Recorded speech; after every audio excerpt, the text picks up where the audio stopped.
Hello, everyone. I wanted to talk today about Jurassic World Rebirth, which I saw recently and which I had some surprises with. Surprisingly, I liked it. Not adored, just loved it. I think it's good entertainment, very poorly written, but terribly energetic. The film is very poorly written and plausible. It's a big budget B movie with Z tendencies, but it's better than the last one, which was just horrible and only had pretty dinosaur designs going for it. Here, the film is classic and predictable as possible, but it's still fun and offers tense moments, especially at the beginning. The deaths aren't surprising though, and I'll start with my problem, Martin Krebs. He was sold as a sort of James Bond by the film's teams at the start, a character who wouldn't need a cliche of an unscrupulous businessman. But in the end, he remains representative of a big company who ends up a snack for science. Actor Rupert Friend is excellent, but he was wasted on the chance to have human antagonists, when it would have been interesting to see normal human beings having moral dilemmas, even big company employee and not Sunday cartoon villain. I don't understand why Ed Skrein wasted time on this film either. He's there for 7 minutes at most and isn't memorable. The character's name is very ironic given his ending. The other characters who die are sympathetic, but non-existent, while some of the deaths are disturbing, which is a credit to the film. The deceased aren't particularly memorable.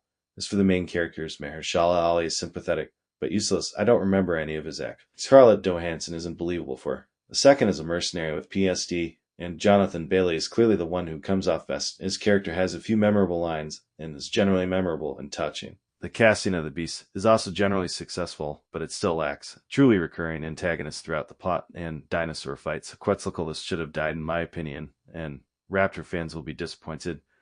Even if I admit the piss gag made me laugh, what do you want? I'm a redneck.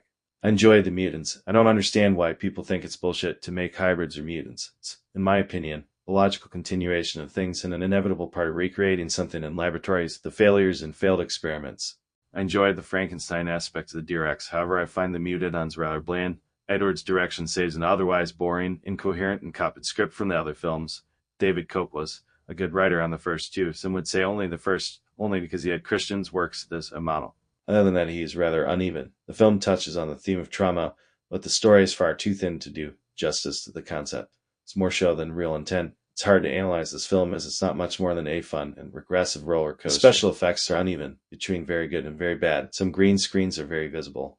I'm thinking in particular of the climbing scene and the raft scene, but overall it's okay. The dinosaurs have at least one scene to shine or make a cameo. Sometimes annoying, but it's short and it doesn't weigh down the film. The real theme that emerges is the one inherited from the old films, man against nature, with all the misanthropic discourse that goes summarized in a speech from Loomies to Krebs, a lesson that we have been told since 1993. But anyway, it's a film that is generally redundant with the others, but fun. There is not much to say about it, except that it does not advance the saga, that it is predictable and not very inventive, but sometimes playful. 2 hours.